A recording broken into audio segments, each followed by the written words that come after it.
કેમ છો? મજામાં? સુવાક્યોની દુનિયામાં, સુવિચારની દુનિયામાં આપનું સ્વાગત છે.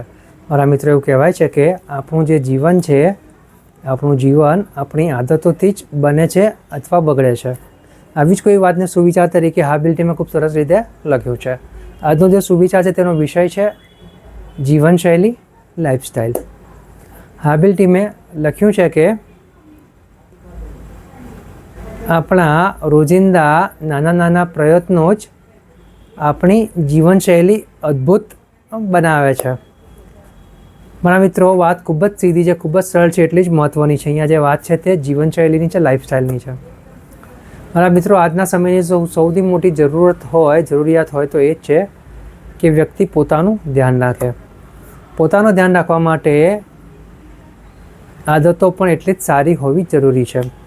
સારી આદતો જેવી કે સારું પૌષ્ટિક ખાવાનું ખાવું, ઘરનું ખાવાનું ખાવું, શરીરના ધ્યાન માટે નિયમિતપણે યોગા કરવી, કસરત કરવી, હંમેશા સત્યનો સાથ આપવો, હંમેશા લોકોને મદદ કરવા માટે કે જે આપણને ખબર છે ખરેખર મદદની જરૂર છે ત્યાં આપણે મદદ માટે તૈયાર રહેવું.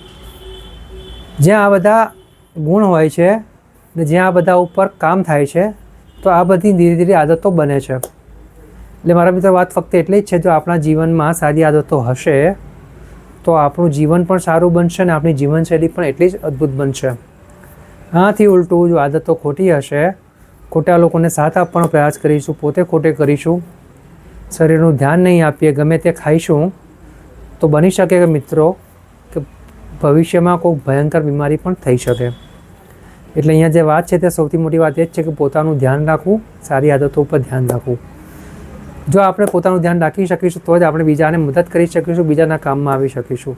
એટલે અહીંયા જે બધી વાત છે બધી એકબીજાની ઉપર આધારિત છે. એટલે બસ મારા મિત્રો, વાત ફક્ત એટલી છે કે આપણા હાથમાં એટલું છે કે આપણે સારી આદતો બનાવીએ.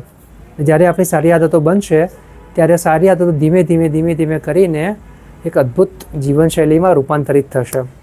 અને આપણે એક આવી જીવનશૈલી બનાવવી જ જોઈએ કે જેથી આપણું જીવન વધારે સારું બની શકે અને આવનારું ભવિષ્યનું જીવન આપણું રોગમુક્ત, ભયમુક્ત અને સારી રીતે જીવી શકાય. બસ આટલું કરી શકીએ તો ચોક્કસ જ આપણે આપણા દુનિયામાં જે આવવાનો હેતુ છે તે આપણે સિદ્ધ કરી શકીએ અને જીવનને વધારે સારું બનાવી શકીએ.